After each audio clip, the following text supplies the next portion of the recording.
అందరికీ నమస్కారం.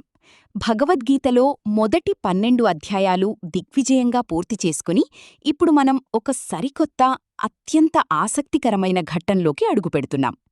గత అధ్యాయంలో భక్తియోగం ద్వారా దేవుడిని ప్రేమతో ఎలా చేరుకోవాలో నేర్చుకున్నాం కదా. ఇప్పుడు 13వ అధ్యాయమైన క్షేత్రజ్ఞ విభాగ యోగంలో శ్రీకృష్ణుడు అత్యంత లోతైన సైన్స్ మరియు జీవన వేదాంతాన్ని, ఫిలాసఫీ వివరించాడు. అసలు నేను అంటే ఎవరు? ఈ దేహమేమిటి? ఆత్మ అంటే ఏమిటి? మనం ప్రాక్టికల్ లైఫ్లో పడే బాధలన్నింటికీ, ఓవర్ థింకింగ్కి మూల కారణం ఎక్కడుందో ఈ అధ్యాయం మన కళ్లకు కట్టినట్లు చూపుతుంది. మనల్ని మనం కొత్తగా అర్థం చేసుకునేలా చేసే ఈ అద్భుతమైన ప్రయాణాన్ని మొదలుపెడదామా? అర్జునుడు ఎంతో ఆసక్తిగా కృష్ణుణ్ణి ఇలా అడిగాడు. కృష్ణ, క్షేత్రమంటే ఏమిటి? క్షేత్రజ్ఞుడు ఎవరు? అసలు జ్ఞానం, నాలెడ్జ్ అంటే ఏమిటి? దానికి కృష్ణుడు ఎంతో అద్భుతంగా ఒక సైంటిస్టులాగా సమాధానమిచ్చాడు. అర్జున, కంటికి కనిపిస్తున్న ఈ శరీరాన్నే క్షేత్రం అంటే పొలం అంటారు. ఒక పొలంలో మంచి విత్తనాలు నాటితే మంచి పంట వస్తుంది, పిచ్చి మొక్కలు నాటితే చేదు ఫలాలు వస్తాయి. అలాగే ఈ శరీరంతో నువ్వు చేసే కర్మలను బట్టి నీ జీవితం ఉంటుంది. ఇక ఈ శరీరం, క్షేత్రం గురించి పూర్తిగా తెలుసుకున్నవానిని, అంటే నీ లోపల ఉండే ఆత్మను క్షేత్రజ్ఞుడు అంటే నోవర్ ఆఫ్ ద ఫీల్డ్ అంటారు. అర్జున, ఈ దేహం కేవలం 5 మూలకాలు, పంచభూతాలు, అహంకారం, బుద్ధి, 10 ఇంద్రియాలు, మనసు మరియు కోరికలతో కూడిన ఒక యంత్రం మాత్రమే. నువ్వు ఈ శరీరం కాదు, ఈ శరీరాన్ని నడిపించే ఆత్మవి అని తెలుసుకో అని కృష్ణుడు మొదటి బల్బ్ ఆన్ చేశాడు. మరి నిజమైన జ్ఞానమంటే ఏమిటి? చాలామందికి ఒక అపోహ ఉంది.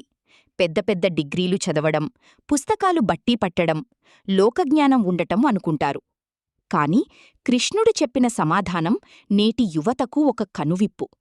కృష్ణుడు దాదాపు 20 లక్షణాలను ఏకరువు పెట్టి అవే నిజమైన జ్ఞానమన్నాడు. అందులో ముఖ్యమైనవి ఏంటంటే గర్వం లేకపోవడం, హ్యుమిలిటీ, గొప్పలు చెప్పుకోకపోవడం, మనసా వాచా కర్మణా ఎవ్వర్నీ హింసించకపోవడం, ఎంత కష్టమొచ్చినా ఓర్పుగా ఉండటం, గురువును గౌరవించటం, అన్నిటికంటే ముఖ్యంగా మనసును మరియు ఇంద్రియాలను కంట్రోల్ చేసుకోవడం, కష్టాలొచ్చినా సుఖాలొచ్చినా బ్యాలెన్స్డ్గా ఉంటూ సమచిత్తం, భౌతిక సుఖాల పట్ల వ్యామోహం వదిలేయడం. అర్జునా, ఈ లక్షణాలు ఎవరికైతే ఉంటాయో వారే నిజమైన జ్ఞానులు.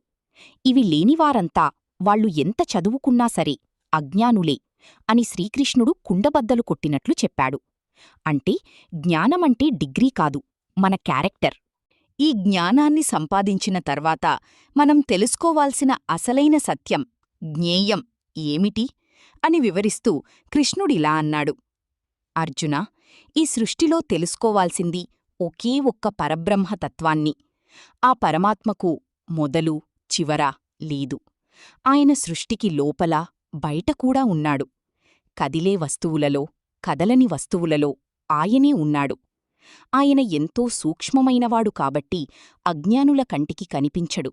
కాని జ్ఞానుల హృదయంలో ఒక కాంతిలా నిరంతరం వెలుగుతూ ఉంటాడు. ఆయనే ఈ సృష్టిని పుట్టిస్తాడు, పెంచుతాడు, లయం చేస్తాడు. ఆ పరమాత్మను తెలుసుకోవడమే మనిషి జీవితానికి అసలైన లక్ష్యం అని వివరించాడు.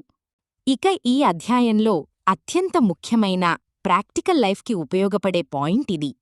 అసలు మనకి ఈ దుఃఖాలు, కష్టాలు ఎందుకొస్తున్నాయి? దీనికి కృష్ణుడు ప్రకృతి, పురుషుడు అనే సిద్ధాంతాన్ని చెప్పాడు. అర్జునా, మనం పడే సుఖదుఖాలకు కారణం ఈ భౌతిక ప్రకృతే, శరీరమే. కాని లోపల ఉన్న పురుషుడు, ఆత్మ, ఏ పాపపుణ్యాలకు అంటకుండా కేవలం ఒక సాక్షి, విట్నెస్గా మాత్రమే ఉంటాడు. సూర్యుడి కాంతి బురదమీద పడినా ఆ బురద సూర్యుడికి ఎలా అంటదో అలాగే శరీరానికి వచ్చే కష్టాలు ఆత్మకు అంటవు. మరి మనిషి ఎందుకు బాధపడుతున్నాడు? ఎందుకంటే ఆత్మ ఈ శరీరంతో సంబంధం పెట్టుకుని నేనే ఈ శరీరాన్ని, ఇదంతా నాది అని అహంకారంతో భ్రమపడటం వల్లి. గుణాల వల్ల వచ్చే కోరికలకు బానిసైనప్పుడు ఆత్మ మళ్లీ మళ్లీ ఈ భూమిమీద జన్మిస్తూనే ఉంటుంది. ఎవరైతే ఈ శరీరాన్ని, ఆత్మను వేరుగా చూసి దేవుడిపై మనస్సు నిలుపుతారో వారు ఈ జననమరణ చక్రం నుండి శాశ్వతంగా విముక్తి పొందుతారు. కాబట్టి అర్జునా, ఈ దేహం ఒక క్షేత్రం.